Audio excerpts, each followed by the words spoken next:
Kung pakilig lang din ang labanan ngayong buwan ng pag-ibig, hindi nagpahuli ang newest celebrity real-life love team na sina Jericho Rosales at Janine Gutierrez.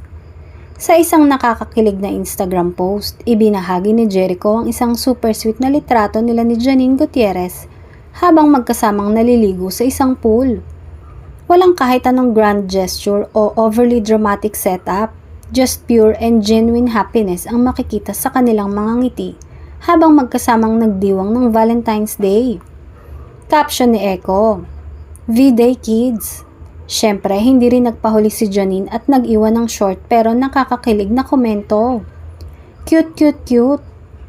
Dahil sa post na ito, hindi na naman mapakali ang Econin fans. Nag-uumapaw na naman sa mga komento na puno ng papuri, kasiyahan, kilig at wishes para sa dalawa. Noong nakaraang taon, inamin na ni Echo na dating na sila ni Janine. Kaya naman hindi na rin kataka-taka kung bakit effortless ang kanilang chemistry, sa social media man o sa totoong buhay. At habang tumatagal ay lalo pang dumarami ang tagahanga ng Econin, na naniniwala na sila ay magtatagal at ang dalawa na nga ang itinadhana para sa isa't isa.